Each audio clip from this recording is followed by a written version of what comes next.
யூஷுவலாக ஒரு short film தான் பண்ண ஆறுயிர்னு சொல்லிட்டு வெறும் விஷுவலாக பண்ணியிருந்தேன். கிட்டத்தட்ட 245 கட்ஸ் இருக்கும். ரெண்டு நான் டைரக்டர் என்னோட ஒய்ஃப் அவங்க தான் எடிட்டர் கம் ப்ரொடியூசர். ஆமாம், 3 பேருமே கிளாஸ்மேட்ஸு. எனக்கு சின்ன வயசுலேருந்தே ஆக்டிங் மேலே இன்ட்ரெஸ்ட் உண்டு. சரி, இந்த சான்ஸ் கிடச்சிருக்கு. ஆனால் எனக்கு எதுவும் பெருசாக தெரியல. அது டேரக்டர் வந்து ரொம்ப ஒரு தெளிவான ஒரு ஸ்கிரிப்டில் ரொம்ப தெளிவாக இருக்கார். நைட்டில் ஒரு 5:30 மணிக்கு நாங்கள் ஈவினிங் அசம்பிள் ஆகும். அசம்பிள் ஆனால் டெனி இதுதான் ஒரு ஃப்ரேம் வச்சுக்கோங்க, லைட் பண்ணிக்கோங்க.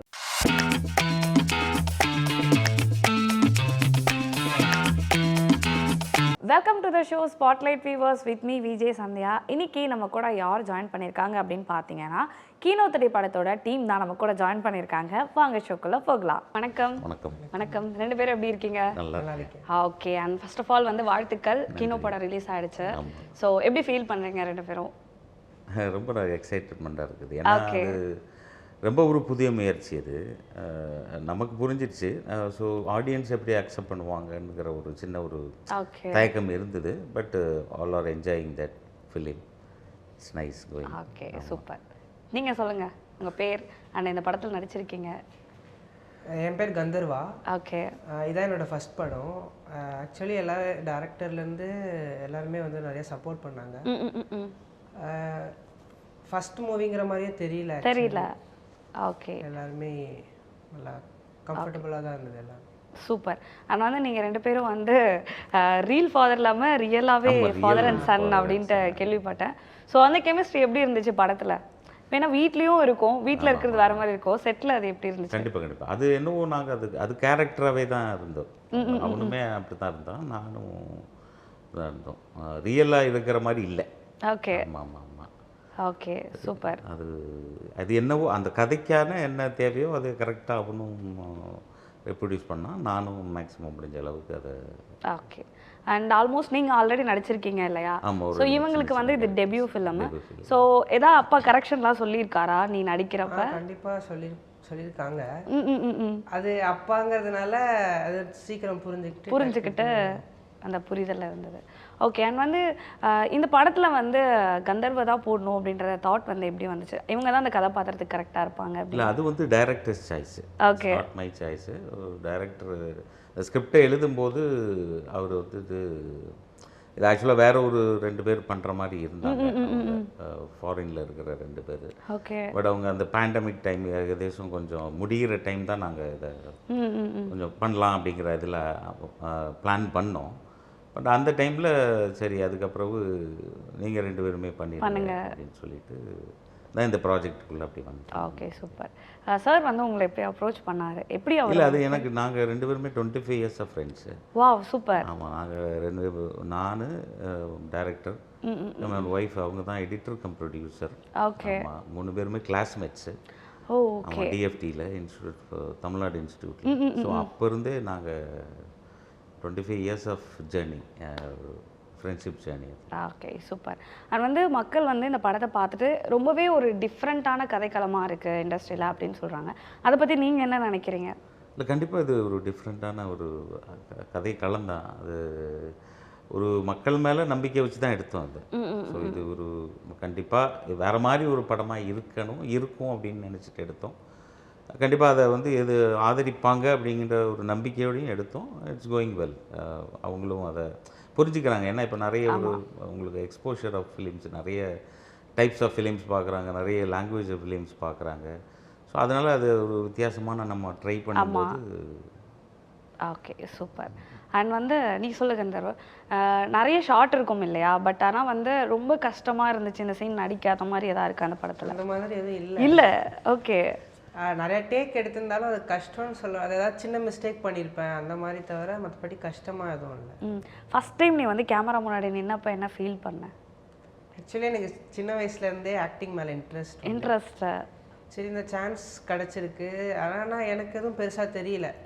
அது ஒரு 6 months இருக்கும். ஓகே. ஆமாம், 6 months. அப்போது 5வது ஃபிலிம் பண்ணிகிட்டு இருந்தார் ஒரு மிஷ்கின் சார்ட்ட தான் ஒரு டைரக்டர் ஒர்க் பண்ணிகிட்டு இருந்தார். அப்போ லாஸ்ட்டில் வந்து ஒரு குழந்தை வந்து சிரிக்கிற மாதிரி ஒரு ஃபோட்டோ போடணும், யாராவது குழந்தை இருக்காரா அப்படின்ட்டு அவர்கிட்ட கேட்டிருக்காப்புல. ஸோ ஸோ அவருக்கும் வந்து இவன் கந்தர்வா இருக்கா நம்ம பகவத் அவரோட பையன் அப்படின்னு ஓகே அப்படின்ட்டு அப்புறம் அவரோட வீட்டில் அவரோட ஆஃபீஸில் உள்ள ஸ்டில் ஃபோட்டோகிராஃபர்ஸ் கூட்டிகிட்டு வந்தாங்க. ஓகே. ஸோ 6 மாத குழந்தை கிட்டத்தட்ட ஒரு 3 மணி நேரம் வச்சு ஸ்டில்ஸ் எடுத்தார் அவர், அந்த ஸ்டில் ஃபோட்டோகிராஃபர். இந்த போஸு அந்த போஸுன்னு அந்த ஒரு 6 மந்த்ஸ்லேயே வந்து உட்கார வச்சு இது பண்ண வச்சு சிரிக்க வச்சு இப்படியெல்லாம் எடுத்தாங்க. அதிலே அவர் நல்லாவே பண்ணிட்டார். அதில் அந்த ஸ்டில் வரும் ஆக்சுவலாக இப்போவும் 5ஆவது படத்தில் லாஸ்ட்டாக அந்த ஸ்டில்ஸ் இருக்குது. ஓகே. ஆனால் அப்போ பார்த்தவங்க ஓகே நீங்கள் தானா அப்படின்ட்டு இந்த கீனோ படத்தை பார்த்ததுக்கப்புறமா ஓகே அப்படின்னு நினைப்பாங்க. எனக்கு இந்த இன்டர்வியூ பார்த்ததுக்கப்புறமா உங்களுக்கு தெரியும்னு நினைக்கிறேன். S, okay, super. அண்ட் இன்னொரு விஷயம் என்னென்னா டைரக்டர் சார் தான் வந்து கீனோவா நடித்தார் இல்லையா? ஸோ அவர் இந்த கீனோவா நடிக்கும் போது நீ அந்த இடத்துல நடிக்கும் போது அந்த லைக் உனக்கு அந்த பயம் இல்லையா? லைக் டைரக்டரே வந்து அவர் தான் உனக்கு வந்து இன்ஸ்ட்ரக்ஷன் சொல்கிறாரு. ஸோ அவரே நடிக்கும் போது அது எப்படி இருந்துச்சு அந்த எக்ஸ்பீரியன்ஸ்? பயம் இல்லை, ஏன்னா ஃப்ரெண்ட்லியாக தான் ஃபுல்லாக பழக்கினாங்க. ஓகே. ஸோ பயங்கிறது இல்லை. அவர் சொல்ல சொல்ல அப்படியே நடிச்சிட்டேன். ஏதாவது மிஸ்டேக்ஸ் இருந்தால் டக்குன்னு சொல்லுவாங்க, அதை உடனே கேட்டு அப்படியே சரி பண்ணி சூப்பராக நடிச்சாச்சு. ஓகே. எத்தனை நாள் ஆல்மோஸ்ட் இந்த ஷூட் போச்சு உங்களுக்கு? இது நாங்கள் ஷூட்டிங் வந்து கம்மியாக ஒரு 25 டேஸ்க்குள்ளே முடிச்சிட்டோம். எல்லாம் டோட்டலாகவே எல்லாம் முடிச்சிட்டோம். ஆமாம், சூப்பர். அண்ட் வந்து இப்போ வந்து ஒரு குட்டி கேமு. ஸோ என்னென்னா ஆக்சுவலி வந்து நீங்கள் real father and son, so படத்துலேயே உங்களோட கெமிஸ்ட்ரி வந்து ரொம்பவே சூப்பராக இருந்துச்சு. இப்போ உங்களோட கெமிஸ்ட்ரி வந்து எப்படி இருக்குன்றத வந்து செக் பண்ண போகிறோம். என்ன அப்படின்னு பார்த்தீங்கன்னா தமிழ் படத்தில் இருக்க சில டைலாக் வந்து நான் வந்து கந்தர்வுக்கு சொல்வேன். ஸோ அவங்க வந்து டம்ஷராத் மாதிரி ஆக்ட் மட்டும் வெறும் ஆக்ஷன்ஸில் மட்டும் உங்களுக்கு ஆக்ட் பண்ணி காட்டுவாங்க. ஸோ அது நீங்கள் என்ன படம் அப்படின்றத கண்டுபிடிக்கணும். நான் வேணா சின்ன சின்ன க்ளூஸ் என்ன டைலாக்னு என்ன டைலாக் ஒன்று என்ன படம்னு சொன்னாலும் ஓகே தான். ஸோ அதை கண்டுபிடிக்கணும். நான் வேணா சின்ன சின்ன க்ளூஸ் வேணா கொடுக்குறேன். ஓகேவா? போகலாமா? முயற்சி பண்ணுவோம். ஓகே. இதை நீங்கள் ஆக்ட் பண்ணி காட்டணும் டாடி கிட்ட. ஆக்ட் பண்ணி காட்டணும். ஆமாம், லைக் ஆக்ஷனில் பேசக்கூடாது. நீ நான் ஒரு தடவை சொன்னா 100 தடவை சொன்ன மாதிரி. வா, ஒரு ஆக்ட் பண்ணல ஆக்ஷனில் சொன்ன. சூப்பர். எஸ், கரெக்டாக கண்டுபிடிச்சிட்டீங்க. நெக்ஸ்ட். நான் நீ படிக்கிறது, நீ படிக்கிற புத்தகமா, நீ பார்க்குற புக்கா? ஆக்சுவலி நீங்கள் சொல்லிட்டீங்க அந்த வேர்டை. அடுத்த வேணா சொல்லி காட்டுங்க, அடுத்த ஆக்ஷன்.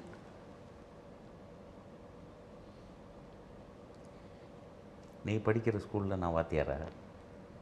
நான் ஹெட் மாஸ்டர். ஏய் சூப்பர் வா, செமையா இருக்கு. Wow, nice. Okay, third one.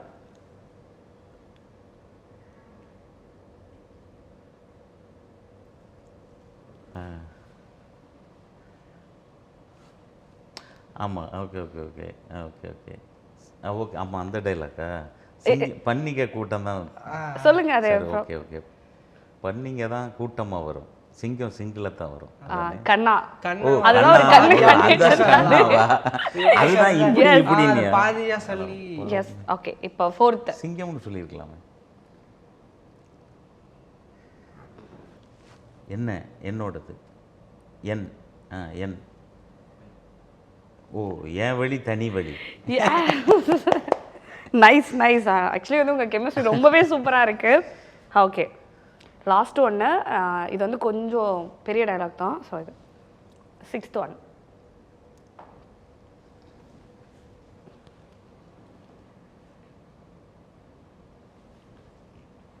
கொஞ்சம் பெருசாக தான் இருக்கு. ஆமாம்,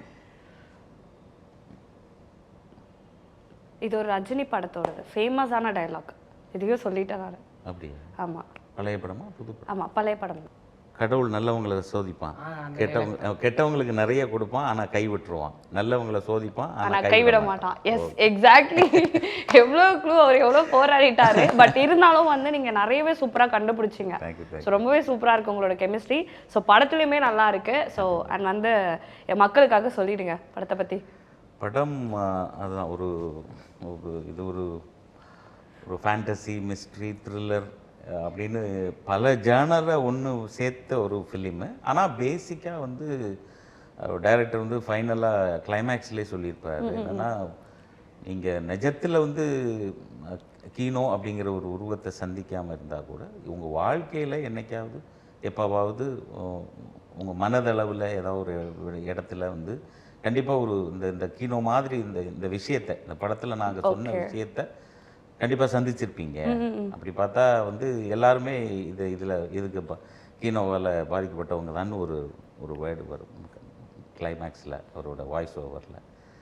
அது மாதிரி தான் வாழ்க்கையில் நம்ம சந்தித்த சில விஷயங்கள்னால நமக்கு ஏற்பட்ட வலிகள் அந்த மாதிரி விஷயங்கள் எல்லாத்தையும் கனெக்ட் பண்ணி ஒரு சைக்காலஜிக்கலாக நாங்கள் சொன்ன ஒரு படம் இது. குழந்தைகளுக்கு மெயினாக காட்டணும். ஏன்னா ஒரு வீட்டில் வந்து ஒரு குழந்தைக்கு ஏதோ ஒரு பிரச்சனை இருந்தால் கூட நம்ம அதை எப்படி ஒரு கொஞ்சம் ஒரு இதுவாக ஹேண்டில் பண்ணணும், நிதானமாக ஹேண்டில் பண்ணணும், கொஞ்சம் யோசித்து ஹேண்டில் பண்ணணுங்கிறத வந்து அழகாக சொல்லியிருக்கிறாரு டைரக்டர். ஏன்னா நம்ம பதறுவோம் இல்லை, நம்ம பசங்களுக்கு ஏதாவது ஒன்று உண்டுன்னா டக்குன்னு ஒரு பதட்டம் தான் வரும். அந்த பதட்டத்தை தணிச்சிட்டு கொஞ்சம் நிதானமாக யோசிச்சா அதுக்கு ஒரு விடை கிடைக்கும். சூப்பர். அண்ட் கந்தர், நீங்கள் ஏதாவது சொல்லணும்னு விரும்புறியா? படத்தை கண்டிப்பாக எல்லாரும் பார்க்கணும். அண்ட் இது மற்ற படம் மாதிரி இந்த குத்துப்பாட்டு இந்த ஃபைட் சீன் அதெல்லாம் இல்லைனா கூட இது ஒரு புது எக்ஸ்பீரியன்ஸ் தரும். கண்டிப்பாக பார்க்கணும் எல்லாம். Super. And thank you so much for coming. Okay, நன்றி. ஹாய் சார், வணக்கம் ரெண்டு பேருக்கும். அண்ட் எப்படி இருக்கீங்க ரெண்டு பேரும்? ஓகே, நானும் நல்லா இருக்கேன். அண்ட் ஃபர்ஸ்ட் ஆஃப் ஆல் வந்து கீனோ படத்துக்காக வாழ்த்துக்கள். ரிலீஸ் ஆகிடுச்சு. ஸோ ரொம்பவே நல்லா இருக்கு. ஸோ நீங்கள் டிரெக்டர் அண்ட் சினிமாட்டோகிராஃபர், இந்த படத்தில் உங்கள் ரெண்டு பேரோட பங்கு இருக்கு. எப்படி ஃபீல் பண்ணுறீங்க ரெண்டு பேரும்? இது ரொம்ப ஒரு புதுசாக அட்டம்ப்ட். ரொம்ப வருஷம் ட்ராவல் பண்ணிட்டு தான் இருந்தோம். வேறு மாதிரி படங்கள்லாம் பண்ணணும்னு நினச்சிட்டு இருந்தோம். ஆனால் பட் இந்த படம் பண்ணது வந்து ரொம்ப சந்தோஷமாக இருக்குது. ஓகே, நீங்கள் சொல்லுங்கள். எனக்கும் வந்து இது 2வது படம். ஓகே, எனக்கு ஒரு வித்தியாசமான ஒரு அனுபவம் இந்த படத்தில் இயக்குனர் கூட ஒர்க் பண்ணுறதுல. ஒரு டிஃப்ரெண்ட்டான ஒரு ஸ்டோரி, ஒரு டிஃப்ரெண்ட்டான ஒரு மேக்கிங்கில் வந்து இந்த படம் வந்து எல்லாருக்கும் பிடிக்கக்கூடிய ஒரு நல்ல படம் அது. சூப்பர். அண்ட் சார் வந்து உங்களை எப்படி அப்ரோச் பண்ணார்? அதெல்லாம் ஒன்றும் பிரச்சனை இல்லை. ரொம்ப ஜாலியாக ஒர்க் பண்ணோம் ஸ்பாட்டில். கீனோ டீமே வந்து ஜாலியான டீம். ப்ரொடியூசர்ஸ், அப்புறம் வந்து டைரக்டர், அப்புறம் அந்த டீமில் எக்ஸிக்யூட்டிவ் ப்ரொடியூசர் எல்லாருமே கூட ஒர்க் பண்ண எல்லாருமே வந்து ஜாலியாக ஒரு டென்ஷன் இல்லாமல். இல்லைன்னா மேக்ஸிமம் நைட் ஷூட் அப்படிங்கிறனால 6 o'clock 5:30 அசம்பிள் ஆகும். 2 o'clock வரைக்கும் வந்து நைட்டு ஒர்க் பண்ணிவிட்டு நாங்கள் தூங்க மாட்டோம். 6 மணி நேரத்துக்கு திருப்பி முடிச்சு உட்காந்து ஃபர்தராக அடுத்த நாள் ஷூட்டிங் எடுக்கல அதை பற்றி பேசிகிட்டு இருப்போம். என்ன பண்ண போகிறோம், அடுத்து என்ன பண்ணலாங்கிறது.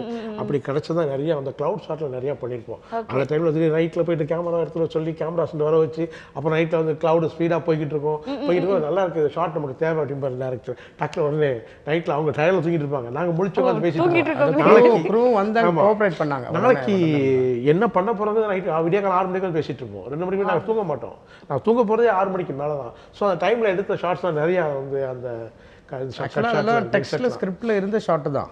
கிளவுடு 4 ஃப்ரேம்ஸ்ல கிளவுட் போனோம். இது எல்லாமே ஸ்கிரிப்ட்ல இருந்தது. பட் என்னைக்கு எடுக்கணும்னு எங்களுக்கு தெரியல. பட் ஒரு நாள் சடனாக ஒரு நாள் வரும்போது ஒரு நாள் எடுத்துக்கலாம்னு நினச்சோம்.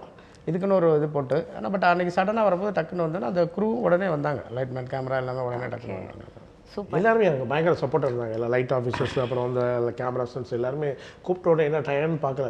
இன்னும் டீம் வந்து ஒரு நல்ல டீமாக இருக்குது. எல்லாருமே டீமுக்குள்ள ஒரு ஃபேமிலியாக நான் மெர்ஜ் ஆகிட்டோம். அதனால் எல்லாருமே பயங்கர சப்போர்ட்டு. எனக்கு கூட திடீர்னு டெனி அந்த ஷார்ட் நல்லா இருக்குது, கேமரா கூப்பிட்டு ஒரு எடுக்கலாம் அப்படிமாப்பில். என்ன சார் என்ன அப்புறம் தான் தெரிஞ்சு ஷார்ட்லாம் வந்து எதுக்கு தேவை அந்த டேரக்டர் எடுத்தாங்கிறது எடுக்க சொன்னாங்க. எனக்கு அப்புறம் தான் தெரிஞ்சு இந்த சிங்கிள் ஃப்ரேமில் 4 ஃப்ரேம்ஸ்லாம் வந்து நிறையா நாங்கள் அப்படி போகும்போது நைட்டில் இது பேசிகிட்டு இருக்கும்போது நிறையா அதெல்லாம் வந்து எதுவுமே இதில் எடுத்த ஷார்ட் எதுவுமே வந்து வேஸ்ட் கிடையாது. நாங்கள் கட் பண்ணி எதுவுமே போடல வேண்டான்னு கரெக்டாக அவர் வந்து என்ன சொன்னாரோ அது அழகாக நான் பண்ணி கொடுத்தேன். Wow, super. அண்ட் இப்போ நீங்கள் சொன்னீங்க அந்த க்ளவுட் சீன் வந்து தேவைப்பட்டுச்சு, ஆனால் சடனாக வந்து அழகாக இருந்துச்சு எடுத்தோன்னே. அந்த மாதிரி வந்து ஏதோ ஒரு ஷாட் வந்து எடுத்துட்டு அது ஓகே நல்லா இருக்கு, இதை நம்ம ஏன் யூஸ் பண்ணக்கூடாது அந்த மாதிரி என்னோட வே ஆஃப் ஒர்க்கிங் என்னன்னா I write everything in the paper. Okay, 11 pages இந்த ஸ்கிரிப்ட். அந்த 111 பேஜஸ் என்னமோ அது மட்டும்தான் நான் எடுத்தேன். ஓகே, ஏன்னா ஃபுல்லாகவே முன்னாடியே விஷுவல் டிசைன் பண்ணி இமேஜின் பண்ணி கம்ப்ளீட்டாக வச்சுருவேன். இப்படி தான் இந்த ஸ்பாட்டில் போயிட்டு இது நல்லா இருக்கே அப்படின்ற மாதிரிலாம் எக்ஸ்ட்ராலாம் அதை வந்து எடுக்கிற டேரக்டர் நான் கிடையாது. என்னவோ அதுதான் அது completely I will write everything. Even background ஸ்கோரும் நான் பண்ணதுனால ப்ரீ ஸ்கோரே பண்ணி தான் எடுத்தோம். சார்ஜின் ஷார்ட்ஸ்லாம் போகும்போதெல்லாம் மியூசிக் போட்டு தான் சார்ஜின் போகணும் இந்த பேஸில் வேணுன்ற மாதிரி ட்ராக்கின்லாம் போகும்போது. சூப்பர். அண்ட் வந்து இன்னொரு ஒரு விஷயம் என்னன்னா, படத்தை நான் பார்த்துட்டேன். பார்க்கும்போது வந்து லைக் இது ஒரு ஹாரர் ஃபிலிம் அப்படின்ற மாதிரி தான் போச்சு. பட் ஃபர்ஸ்ட் ஸ்டார்டிங் பார்க்கும்போது ஒரு ஏலியன் ஃபிலிமாக இருக்கும், டீசர்லாம் பார்த்துக்க அப்படின்னு நான் நினச்சேன். அப்புறம் பார்த்தா ஒரு ஹாரர் ஃபிலிம் தோணுச்சு. அதுக்கப்புறம் தான் தெரியுது ட்விஸ்டே ஒரு சைக்காலஜிக்கான ஒரு த்ரில்லர் மூவின்னு சொல்லிட்டு. எப்படி இந்த ஐடியா வந்துச்சு? மக்களுக்கு இதை பற்றி சொல்லுங்கள். ஆக்சுவலாக வந்து இந்த படம் வந்து இந்த கதை வந்து தோணுனது வந்து பேண்டமிக் டைமில் எழுதுனது. என்ன ரீசன்னா வந்து பேண்டமிக் டைமில் வேர்ல்டே எம்டியாக இருந்தது. ஓகே. ஸோ அது எம்டினஸ் பார்க்கும்போது எனக்கு வந்து இது பேஸ் பண்ணி ஒரு கதை சொல்லலாம், சைக்காலஜிக்கல் கதை. ரொம்ப வருஷத்துக்கு முன்னாடி ஒரு கதை இருந்தது, ஒரு ஃபோபியா வேறு, அதோட ஆப்போசிட் தான் என்னான்னு யோசித்தேன் இந்த எம்டினஸ் பார்த்ததுனால. ஓகே. ஸோ அந்த டைமில் அந்த ஸ்கிரிப்ட் வந்து இது எழுத முடியுமான்னு எனக்கு வந்து டவுட்டாக இருந்தது. ஏன்னா இட்ஸ் லைக் ஒரு நான் ஃபிக்ஷன் இன்ஃபர்மேஷன் தான், ஒரு மெடிக்கல் இன்ஃபர்மேஷன் தான் கினோஃபோபியான்றது. ஸோ இது வந்து ஒரு ஸ்கிரிப்டாக எழுத முடியுமா, படமாக எழுத முடியுமா, ஒரு கமர்ஷியலாக எடுக்க முடியுமா அப்படின்னா, பட் இது வந்து அந்த மாதிரி பண்ணோன்னா இது ஃபஸ்ட் ஸ்டாண்டாக பண்ணிடலாம். நான் out and out commercial writer director தான். பட் இந்த படம் பண்ணும்போது நான் ரொம்ப ஹானஸ்ட்டாக ரொம்ப க்ளீனாக இருந்தேன். என்ன ரீசன்னா பேண்டமிக் அப்புறம் அந்த டைமில் பண்ணதுனால அப்போ ஓடிடியோட இது எக்ஸ்போஷர் மக்களுக்கு வந்து, ஸோ எல்லாருமே இன்டர்நேஷ்னல் படங்கள் எல்லாமே பார்க்க ஆரம்பிச்சிட்டாங்க, எல்லா மொழி படமும் தெரிய ஆரம்பிச்சிருச்சு, வெப் சீரிஸ்லாம் பார்க்க ஆரம்பிச்சிட்டாங்க, ஈவன் டாக்குமெண்ட்ரிஸ் கூட தேடி பார்க்க ஆரம்பிச்சிட்டாங்க. ஸோ அதனால் என்னென்னா தைரியமாக இருந்துச்சு. ரெகுலர் மாதிரி இவ்வளோ வருஷம் ட்ராவலில் இருந்துட்டோம். ஃபிலிம் ஸ்கூலுக்கு அப்புறம் டேரக்டருக்கு அதுட்டு ஒர்க் பண்ணோம், அங்கே மிஷ்கினை சந்தித்தோம், மிஷ்கினோட கோட ரைட்டராக இருந்தோம். சரி இவ்வளோ லாங் ஜேர்னி, 25 ஜேர்னி இயர்ஸ்க்கு அப்புறம் ஒரு படம் பண்ணோம் அப்படின்னு இல்லாமல் படம் பண்ணோம் அப்படின்ட்டு பண்ணணும் அப்படின்ட்டு தான் யோசிச்சு இது எழுதும் போது 25 இயர்ஸாக நான் லேர்ன் பண்ண எல்லாத்தையும் அன்லேர்ன் பண்ணிட்டேன். எல்லாத்தையும் தூக்கி போட்டுட்டேன். அன்னைக்கு பார்ன் பேபி மாதிரி அதை வந்து தான் நான் அந்த ஸ்கிரிப்டை எழுதினேன். ஓகே. ரொம்ப எந்த ஒரு என்ஹான்ஸ்மெண்ட்லாம் இருக்கக்கூடாதுன்றது தான் மைண்டில் ஏற்றிட்டு தான் எழுதினேன். ஏன்னா இப்போ இந்த படத்தில் கீனோன்ற ஒரு கதாபாத்திரம் இருக்குது. அதை நீங்கள் ஃபஸ்ட் எடுத்தோன்னே ஒரு கமர்ஷியல் சினிமா மாதிரி, இதுவும் கமர்ஷியல் சினிமா தான். I'm trying. இது வந்து மெயின் ஸ்ட்ரீம் சினிமா ஒத்துக்கிறதுக்கு ஐம் புஷிங். ஓகே. இதுக்கு நிறைய எனக்கு முன்னாடி உள்ள சீனியர்ஸ்லாம் நிறைய எக்ஸ்பெரிமெண்ட் பண்ணியிருக்காங்க. எஸ்பெஷலி வந்து கமல் சார்லாம் எவ்வளோ பண்ணியிருக்காரு. ஸோ அதெல்லாம் இன்ஸ்பிரேஷன் தான். நான் என்னோட ஜேர்னி ஆரம்பிக்கும் போது கமல் சார் எனக்கு வந்து பெரிய இன்ஸ்பிரேஷன். டைரக்டர் மகேந்திரன் சார், ஒரு மகேந்திரன் சார் படம் யதார்த்தமாக இருக்கும், பாரதிராஜா சார் படம் யதார்த்தமாக இருக்கும்.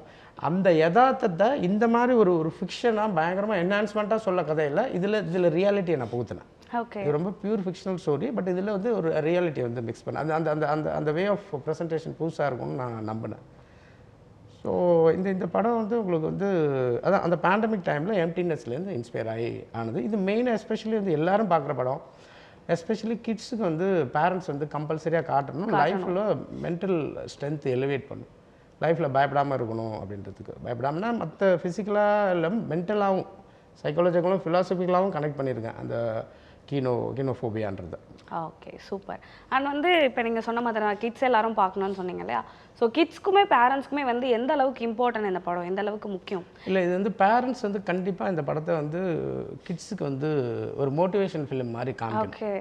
அவங்கள சொல்லும்போது கூட்டிகிட்டு போயிடணும். வழக்கமான படங்கள் பார்த்த மாதிரி இது இல்லை, it is a kind of class. இன்னைக்கு கூட ரிவ்யூவில் அந்த எழுதியிருந்தாங்க கிளாஸ்பேக்கில். அதாவது இந்த மாதிரி படம்லாம் வந்தால் திரையரங்கம் வந்து பாடசாலையாக மாறிவிடும், வரவேற்கிறோம்னு எழுதினாங்க. ரொம்ப சந்தோஷமாக இருந்தது. அதுக்காக திரையரங்கன்றது என்டர்டைன்மெண்ட் தான். இப்போ நான் அடுத்ததெல்லாம் திருப்பி இதே மாதிரி அப்ரோச் இருக்குன்னு சொல்ல முடியாது. கண்டிப்பாக ஒரு படமும் வேறு இந்த படம் என்ன அலோவ் பண்ணுச்சு இப்படி பண்ணுறதுக்கு. ஸோ அது இயற்கைக்கும் காலத்துக்கும் நான் நன்றி சொல்கிறேன். வா, சூப்பர். அண்ட் நீங்கள் சொல்லுங்கள் சார், இந்த படத்தில் வந்து டெக்னிக்கலாக எந்த மாதிரியான ஷார்ட்ஸ்லாம் இருக்கும்? அது டேரக்டர் வந்து ரொம்ப ஒரு தெளிவான ரொம்ப தெளிவாக இருக்கார். நான் நைட்டில் ஒரு 5:30 மணிக்கு நாங்கள் ஈவினிங் அசம்பிள் ஆகும். அசம்பிள் ஆனால் டெனி இதுதான் ஒரு ஃப்ரேம் வச்சுக்கோங்க, லைட் பண்ணிக்கோங்கன்னு சொல்லிட்டு போயிடுவார். ஓகே. போயிட்டு ஒரு 20 மினிட்ஸ்க்கு சொல்லுவார். ஏன்னா அந்த 20 மினிட்ஸ் நான் லைட் பண்ணுற டைமில் வந்து ஷார்ட் பிரிட்ஜ் எடுத்துப்பார். ஷார்ட் பிரிட்ஜ் வந்து அவர் எனக்கு இதுதான் வேணும் டெனி, இதுதான் வேணும். இப்போ ட்ராக் மூவ் பண்ணால் இந்த ட்ராக் மூவ் பண்ணால் போய் காமிப்போம். டெனி இது வரைக்கும் எனக்கு போதும். ஓகே. அவ்வளோதான். இது கரெக்டாக அவர் வந்து அது என்ன நினச்சாரோ அவர் தெளிவாக இருக்கப்போ தான் எனக்கும் அது தெளிவாக எனக்கு அதை அந்த மேக்கிங் எனக்கு பண்ண முடியும், லைட்டிங் மேக்கிங் பண்ண முடியும், சினிமா எனக்கு பண்ண முடியுது.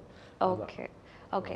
இப்போ இன்னொன்று என்னென்னா, இப்போ அந்த கீனோ கேரக்டர் அதை வந்து ஒரு ஆடியன்ஸாக பார்க்குறப்போ எங்களோட பெர்ஸ்பெக்டிவில் ஒரு மாதிரி ஒரு கோஸ்டாகவும் தெரியும், பட் ஆனால் அது வேற ஏதோ ஒரு ப்ராப்ளம் அப்படின்றதும் கனெக்ட் பண்ணும். ஸோ அந்த மாதிரி ஷார்ட்லாம் எடுக்கும்போது எப்படி இருந்துச்சு லைக் உங்களுக்கு? இந்த கீனோவுக்கு நான் ஃபேஸ்க்கு லைட் பண்ணவே இல்லை. ஓகே. ஃபேஸில் நான் பேக் லைட் தான் பண்ணியிருப்பேன். ஏன்னா அந்த கதை வந்து என்ன சொல்லலாம், டேரக்டர் என்ன நினைக்கிறேன்னா அந்த உருவம் தான் மெயின். அந்த பையன் அந்த உருவத்தை பார்த்தா பயப்படுறான். ஆனால் நான் பேக் லைட் பண்ணியிருப்பேன். பேக் பண்ணி ஃபேஸ்க்கு லைட் பண்ணியிருக்க மாட்டேன். ஏன்னா ஃபேஸ்க்கு வந்து ஒரு மாஸ்க், ஒரு ஒயிட் மாஸ்க் ஒன்று போட்டுப்பார். ஸோ அதனால் அது வந்து அந்த பேக் லைட் கொஞ்சம் எனக்கு வந்து ப்ளஸ்ஸாக இருந்தது. ஃபேஸ்லாம் அந்த உருவம், அந்த ஸ்ட்ரெச்சர் இருக்குல்ல, அது தெரியல, உருவத்தோட கீனோட இது ஸ்ட்ரெச்சர் தெரிஞ்சுங்கிறது தான் என்னுடைய இது. ஸோ அதனால் பேக் லைட் தான் நான் பண்ணியிருப்பேன். பண்ணதுனால எனக்கு வந்து ஒரு பார்க்கவும் வந்து ஒரு அது ஒரு பேசப்படக்கூடிய ஒரு நல்லா இருக்குன்னு சொல்லக்கூடிய ஒரு சினிமாகிராஃபி தான் நான் ஆக்சுவலாக ஒரு விஷுவல் டிசைனு ஸ்கிரிப்ட்லேயே எல்லாமே இருக்கும் டீட்டெயிலாக. இங்கே இந்த மாதிரி லைட் ஸ்டிக் வேணும் அப்படிலாம் இருக்கும். சார்கிட்ட சொல்லிட்டோன்னா சார் நான் ஒன்று பண்ணி காமிக்கிறேன் அப்படின்பாரு. அது நான் இமேஜின் பண்ணதோட எக்ஸ்ட்ரானரியாக இருக்கும். ஒரு அந்த கீனோ இந்த பையன் பாயிண்ட் ஆஃப் வியூவில் கீனோ காமிக்கிறது எல்லாமே நான் ஒன்று இப்படி இருக்கும்னு நினச்சிட்டு ஏதாவது ரெஃபரன்ஸ் கொடுத்தா கூட அதோட எக்ஸ்ட்ரானரியாக நான் ஒன்று ட்ரை பண்ணுறேன் சார் அப்படின்பாரு. நீங்கள் ரெஃபரன்ஸ் காமிக்கிறீங்க, ஓகே நான் ஒன்று ட்ரை பண்ணிட்டுமா? அந்த ட்ரை பண்ணுறது அவுட்ஸ்டாண்டிங்காக இருக்கும். அப்புறம் ஒரு டைம் லாப் ஷாட் இருக்கும். அதாவது 24 hours இந்த அப்புறம் இந்த தீயசக்தி இருக்கான்னு செக் பண்ணலான்னு அந்த சால்ட் வாட்டர்லாம் வச்ச பிறகு ஒரு டைம் லாப்ஸ் இருக்கும் அந்த வீட்லேயே. ஓகே. அந்த வீட்டில் அந்த டைம் லாப்ஸ் எப்படி காமிக்கிறது அப்படின்னு யோசிக்கும் போது யூஸ்வலாக வந்து டிசால்வ் பண்ணி ஏதாவது காமிப்பாங்க. அந்த ஸ்டாட்டிக் ஷாட்டு தான் ஃபுல்லாக சன் லைட் மூவ் ஆகுதுல வெளியில் சன்லைட் பண்ணோன்னா ஜன்னலோட ஷேடோஸ் வந்து மூவ் ஆகிட்டே இருக்கும். Left to right, morning to evening sun போனால் எப்படி இந்த ஷேடோ வாலில் மூவ் ஆகும் அந்த அந்த அந்த மாதிரி இதில் டைம் லேப்ஸை நான் காமிக்கணுன்ட்டு ஸ்கிரிப்ட்லேயே எழுதிட்டேன். ஓகே. ஸோ எழுதும் போது எழுதியாச்சு. அதை வந்து சார்கிட்ட சொல்லும்போது இது எப்படி பண்ணலாம் அப்படி இப்படின்னு யோசிக்கும்போது சார் நான் பண்ணி காமிக்கிறேன். அது வந்து தட்ஸ் த ஸ்பிரிட் தான். அவர் அது என்ன எதுவுமே முடியாதுன்னு சொல்ல மாட்டார். என்னன்னா வந்து ஐ வில் டூ.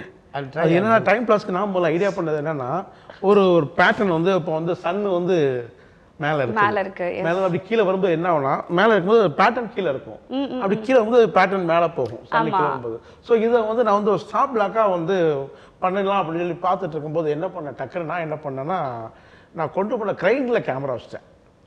ஓகே. லைட்டை வச்சுட்டேன். ஸோ லைட்டை வச்சு என்னன்னா அது என்ன கட் பண்ணி இருக்கிறது வந்து ஆப்ரேட் பண்ணிட்டேன். ஸோ வந்து ஒரு சன் வந்து எப்படி வந்து அது கீழே இருந்து மேலே போகும், மேலே வந்து கீழே வரும் அப்படிங்கிற லைட்டை கொண்டு கிரைனில் வச்சுட்டு அதை மூவ் பண்ணினேன். மூவ் பண்ண அப்புறம் வந்து ஒரு டிஃப்ரெண்ட்டாக 2-3 ரொட்டேட்லாம் பண்ணி அந்த கிரைனு இப்போ லைட் எல்லாத்தையும் மிக்ஸ் பண்ணி பண்ணும்போது அவர் ரொம்ப லைக் பண்ணாப்புல. ஸ்டாட்டிக்காக தான் வேரியஸ் பிளேசஸில் அந்த பேட்டர்ன் அந்த விண்டோ பேட்டர்ன் இருக்கிற மாதிரி இருந்தது. மார்னிங் இங்கே இருக்குது, ஆஃப்டர்நூன் அங்கே இருக்குது, அப்புறம் 4:30 அங்கே இருக்குது, அப்புறம் அங்கே இருக்குது அப்படின்ற மாதிரி தான் ஸ்டாட்டிக் பிளாக்ஸாக தான் எடுத்தோம் பேட்டர்னை.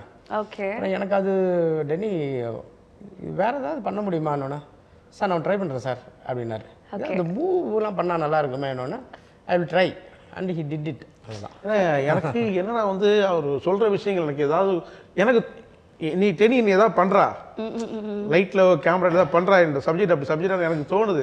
அவர் கேட்கும்போது சார் கொஞ்சம் டைம், ஏன்னா எனக்கு என்ன ஃப்ரீடம் கொடுத்தாங்க, டேரக்டர் ப்ரொடியூசர் ஃப்ரீடம் கொடுத்தாங்க, டைம் கொடுத்தாங்க. அதனால் வந்து எனக்கு அது பண்ணுறதுக்கு என்னால் முடிஞ்சுது. சார் டக்குன்னு தான் சொன்னேன் இந்த இப்படி தான் சார் இருக்குது, கொஞ்சம் வெயிட் பண்ணுங்கள், இதை இதை தூக்கி அங்கே போட்டு அது இது மாதிரி பண்ணலாம் சொல்லிட்டு பண்ணி காமிச்சேன். டெனி இதுதான் நான் எதிர்பார்த்தேன் அப்படின்னாப்புல.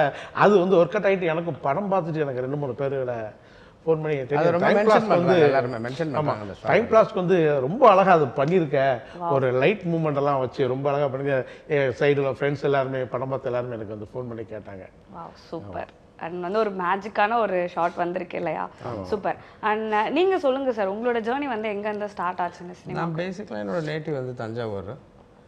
நான் 90s ஸ்கூல்ஸ் முடித்தேன். அப்புறம் 93 to 96 BSc physics Thanjavur Poondi காலேஜில் தான் படித்தேன். அதை ஃபிசிக்ஸ் பண்ணுறதுக்கு முன்னாடி நான் 12th முடிச்சுட்டு பாலிடெக்னிக் ஜாயின் பண்ணேன் அறந்தாங்கில். அந்த பாலிடெக்னிக் சில சர்க்கம்ஸ்டன்ஸ்னால டிஸ்கண்டினியூ ஆகிடுச்சு. அந்த டிஸ்கண்டினியூ ஆகிட்டு ஒரு 3 months இருக்கும்போது because of some poverty issues, அதனால் வந்து ஃபீஸ் கட்ட முடியல, அந்த மாதிரி ஒரு இஷ்யூஸ். அதனால் ஐ குடின்ட் ஸ்டடி ஃபர்தர்ன்ற மாதிரி நின்று போச்சு ஜேர்னியே.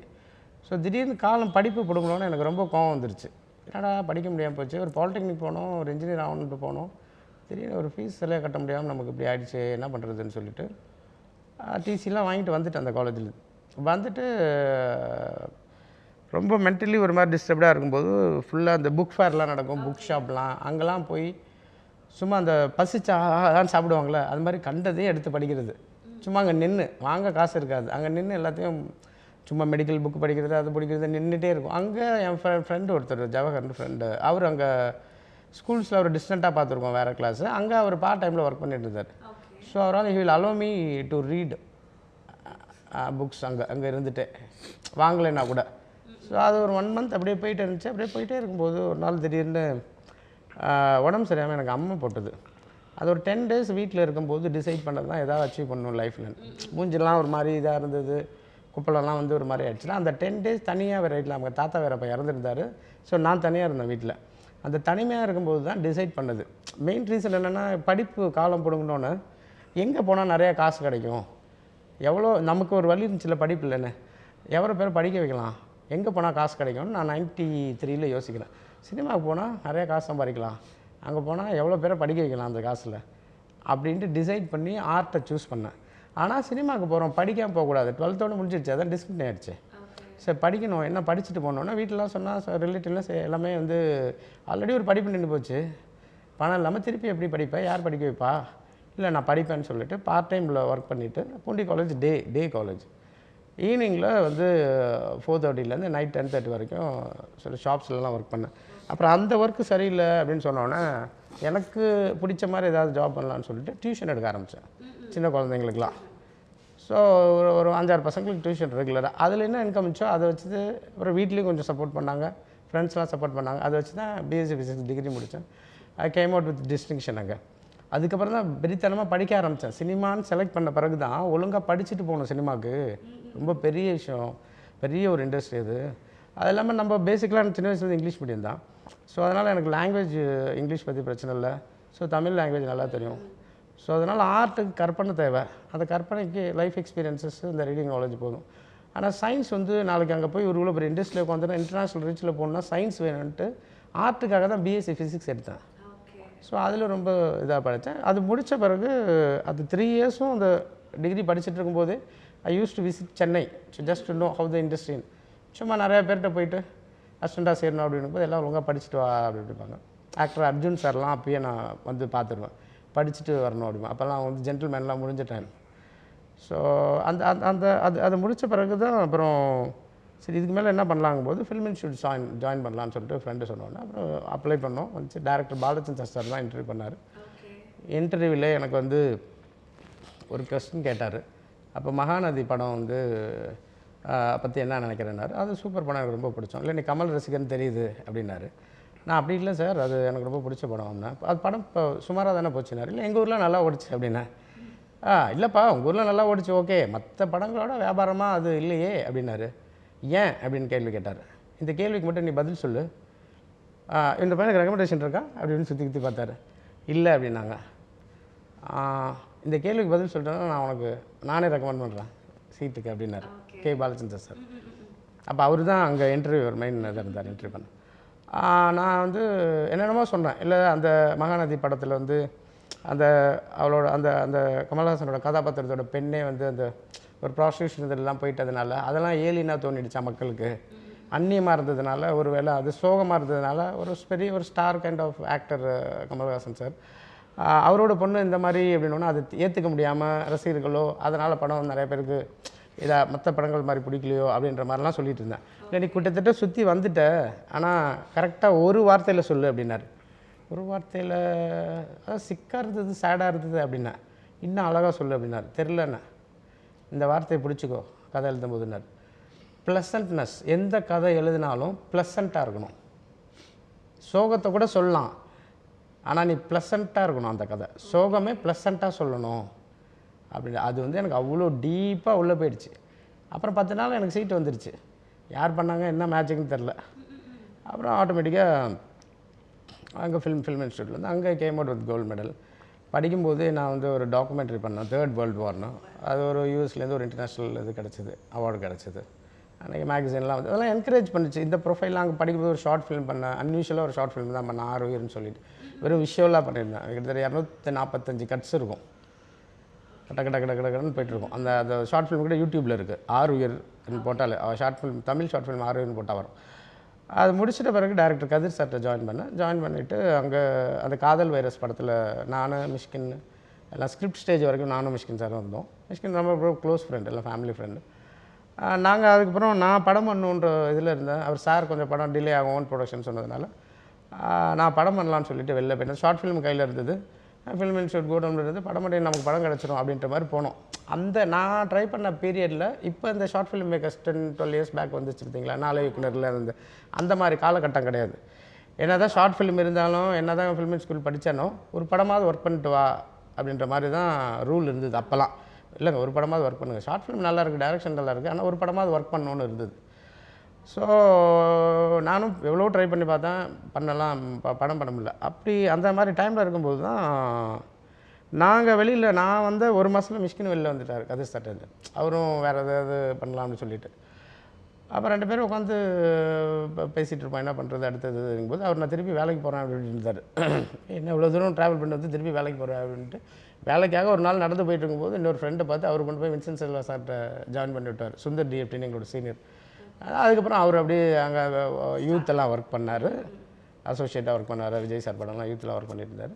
அவர் ஒர்க் பண்ணிகிட்டு இருக்கும்போதும் என்ன அவரோட அந்த கம்போசிஷன்லாம் மணி சர்மா அந்த இதெல்லாம் போவார். அப்போ என்னெல்லாம் கூப்பிடுவார், பேசிகிட்டு இருப்போம். அவர் ஒர்க் பண்ணிவிட்டு டெய்லி ஈவினிங் வந்து அவர் வரத்துக்கு முன்னாடி நான் அவர் வீட்டில் இருப்பேன். அவ்வளோ டிவிடி கலெக்ஷன்ஸ் வச்சுருப்பார். நான் உட்காந்து வீட்டில் உட்காந்து எல்லா படமும் பார்த்துட்டு இருப்பேன். நான் ஃபிலிம் ஸ்கூலில் இருந்து படித்து கோல்டு மெடல் வாங்கினது ஒரு பக்கம் இருந்தாலும் மிஷ்கின் நண்பர் தான்.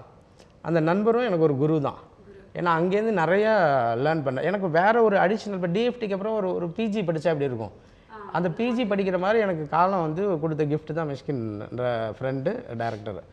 ஸோ அப்புறம் நான் ஒரு படம் பண்ணலாம் அப்படின்னு ட்ரை பண்ணிட்டு இருக்கும்போது அவருக்கு படம் கிடச்சிது சித்திரம் பேசிட்டு. அப்புறம் ஒர்க் பண்ணான்னு கேட்டார். அப்புறம் கோ டைரக்டராக சித்திரம் பேசியில் கோ டைரக்டராக ஒர்க் பண்ணேன். 5வது ஒர்க் பண்ண கூப்பிட்டாரு. ஆனால் பட் நான் எனக்கு ஒரு படம் அதை கமிட் ஆகிற மாதிரி அதனால் போக முடியல. அப்புறம் போஸ்ட் ப்ரொடக்ஷன் டைமில் போயிட்டேன். அதான் எனக்கு படம் நடக்கலன்னா போஸ்ட் ப்ரொடக்ஷன் டைமில் போட்டேன். அப்போ போஸ்ட் ப்ரொடக்ஷனில் கார்டு போட்டார். அப்புறம் அது 5வது பெரிய ஹிட் ஆச்சு. ஹிட் ஆன பிறகு திருப்பியும் ஒரு டிஸ்டன்ட் இருந்து திருப்பியும் ரொம்ப க்ளோஸாக எல்லாம் போயிட்டு அவரோட ஃபங்க்ஷன்ஸ்க்கெலாம் 2 பேரும் ஒன்றா போகிறதெல்லாம் இருக்கும்போது அப்போ ஒரு நாள் காரில் மயிலாடுதுறைக்கு ஒரு ஃபங்க்ஷன் அவரோட இதுக்காக காலேஜுக்காக போகும்போது அவர் சொன்னார், இதுவா நந்தலாலில் தான் அடுத்த படம் பண்ண போகிறேன், நீ இருந்தாகணும், நான் நடிக்க போகிறேன்னாரு. சரி ஓகேன்னு சொல்லிட்டு நந்தலாலில் கோ டைரக்டர். எனக்கு அது நல்ல ஒரு எக்ஸ்பீரியன்ஸாக இருந்தது. அவரோட ஃப்ரெண்டுகிட்டே ஒர்க் பண்ணதுனால ஃபுல் ஃப்ரீடம், அது ஒரு பயந்து ஒர்க் பண்ணுற இதே கிடையாது. அதான். ஸோ அதுக்கப்புறம் பெரிய ஒரு லாங் ஜேர்னி ட்ரை பண்ணிட்டே இருக்கும். ஏன்னா அதுக்கப்புறம் ஃபுல்லாக ஒர்க் பண்ண வேணாம்னு சொல்லிட்டு படம் பண்ணுறதுக்கு தான் ட்ரை பண்ணிட்டுருக்கோம். அது ஒரு வழியாக அப்படி இப்படின்னு அங்கங்கே சுற்றி வந்தால் கடைசியாக என்னோடய ஃப்ரெண்டு ஃபிலிம் இன்ஸ்டியூட்டில் என்னோடய பேட்ச்மேட்டு மகதாரா பாகவத், கிருத்திகா வந்து எடிட்டரு, நான் டைரக்ஷன் படித்தேன். இவங்களாம் தான் கடைசியாக சேர்ந்து ஒரு படம் பண்ணணும் அப்படின்ட்டு அந்த பேண்டமிக் டைமில் முடிவு பண்ணி எல்லாருமே லைஃப் அந்த கேரியரில் அடுத்து ஏதாவது பண்ணணும்னு இருக்கும்போது எங்கெங்கேயோ சுற்றி கடைசியாக என் இன்ஸ்டியூட்டில் கிளாஸ்மேட் தான் எனக்கு கேரியர் ஆரம்பிச்சிருச்சு. ஸோ இப்போ படம் வந்துருச்சு, நல்ல அப்ரிசியேஷனில் போயிட்டுருக்கு. இன்னொன்று ஒன்று என்னென்னா, நீங்கள் தான் அந்த கீனோவாக பண்ணியிருக்கீங்க. ஸோ அந்த வாய்ஸில் எங்களுக்காக ஏதாச்சும் ஒரு டயலாக்.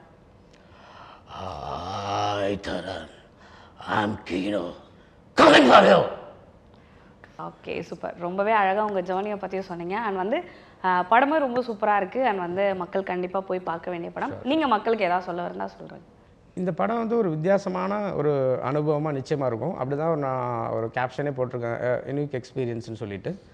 அந்த யூனிக் எக்ஸ்பீரியன்ஸுன்றதை நிச்சயம் வந்து சாட்டிஸ்ஃபை பண்ணணும்னு நான் நம்புகிறேன். என்னோட ஒரே ஒரு வேண்டுகோள் என்னென்னா, இந்த படமே நான் மக்கள் வந்து இன்டர்நேஷ்னல் எக்ஸ்போஷர் கிடச்சிதுன்னு தைரியத்திலாம் இந்த படமே ஒரு போல்டான ஒரு அட்டம்ப்ட்டு வந்து ஒரு பிடிவாதமான ஒரு ப்ரெசன்டேஷன் பண்ணேன் இந்த படத்தை. லாங் டேக்ஸு அது மாதிரிலாம். அதனால் ரெகுலர் படங்கள் பார்க்குறவங்க இந்த படத்தை கொஞ்சம் பொறுமையாக பாருங்கள். உங்களை எல்லாருமே இன்டெலிஜென்ட்டாக இருக்காங்க இன்றைக்கி, அவ்வளோ இன்ஃபர்மேட்டிவ் வேர்ல்டில். அதனால் அந்த இன்டெலெக்சுவலுக்கு தீனி போடும் இந்த படம். நிச்சயமாக அது வந்து எல்லாருக்கும் பிடிக்கணும். எல்லோரும் பார்க்குற படம். அதே சமயத்தில் குழந்தைங்க எஸ்பெஷலி பேரண்ட்ஸ் வந்து இந்த படத்தை பார்க்கணும், காமிங்க, குழந்தைங்களுக்கு காமிங்க. கீனோ திரைப்படம் வந்து திரைப்படம் மட்டுமல்ல, திரைப்பாடம். ஏன்னா பெற்றோர்கள் வந்து குழந்தைகளோட பார்க்க வேண்டிய ஒரு திரைப்பாடம் இந்த படம். ஏன்னா வந்து ஒரு எல்லார் வாழ்க்கையிலும் நடக்கக்கூடிய ஒரு கதை தான் வந்து இந்த கீனோ. ஒரு ரொம்ப அருமையான ஒரு கதையை உருவாக்கியிருக்கோம். இயக்குனர் கூட நானும் ஒரு ஒளிப்பதிவாளராக அதில் பங்கு பெற்றது எனக்கு ரொம்ப சந்தோஷமாக இருக்குது. ஒரு நல்ல ஒரு மெசேஜ், நல்ல ஒரு அவுட்டை நாங்கள் கொடுத்துருக்கோம். எனக்கு அந்த வகையில் மிகப்பெரிய ஒரு சந்தோஷம். ஒரு நல்ல ப்ராஜெக்ட் பண்ணியிருக்கோம் அப்படிங்கிறது, ஒரு நல்ல டீமோட நல்ல ப்ராஜெக்ட் நான் பண்ணியிருக்கேங்கிறது எனக்கு ரொம்ப மிகப்பெரிய ஒரு ஹாப்பி. உண்மையிலே தேங்க்யூ.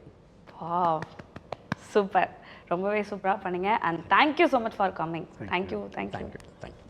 என்ன நேர்களே, இன்னைக்கு ஷோ பார்த்துருப்பீங்கன்னு நினைக்கிறேன். ரொம்பவே சூப்பராக இருந்திருக்கும். இதே மாதிரி சூப்பரான ஷோவில் நான் வந்து உங்களை மீட் பண்ணுறேன். Until then by from Sandhya. Tata.